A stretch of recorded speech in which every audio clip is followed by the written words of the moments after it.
అంటే మనం మాట్లాడే మన యొక్క హృదయము వేరేగా ఆలోచిస్తుంది. మన హృదయంలో ఏముందో అది మాట్లాడడానికి ఎవరైతే ఇష్టపడడం లేదో వారు కపట హృదయము కలిగిన వారని వాక్యము సెలవిస్తున్నారు.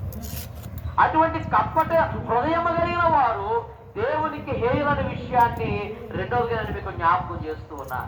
పరిచయులు ప్రియులారా, మేము దేవుని బిడలము, దేవుని శాస్త్రమును ధర్మశాస్త్రమును పాటించువారము, అనేకమైన ఆచారములను అనేకమైన సాంప్రదాయాలను మేము చేస్తూ ఉన్నాము అని వారు తమను తాము చెప్పుకుంటూ తమను తాము హెచ్చించుకుంటూ ఉన్నారు. కానీ దేవుడు అంటున్న మాట, వారు తమ కపట హృదయములను చూచి వారిని వేషధారులుగా దేవుడు పిల్లారా పిలిచిన సందర్భాన్ని నేను మీకు జ్ఞాపకం చేస్తూ ఉన్నాను. బైబిల్లో మనం గమనించినట్టు పిల్లారా, మత్తయి సువార్త 2వ అధ్యాయములో 6-7 వచనాలను మీరు గమనించినట్లయితే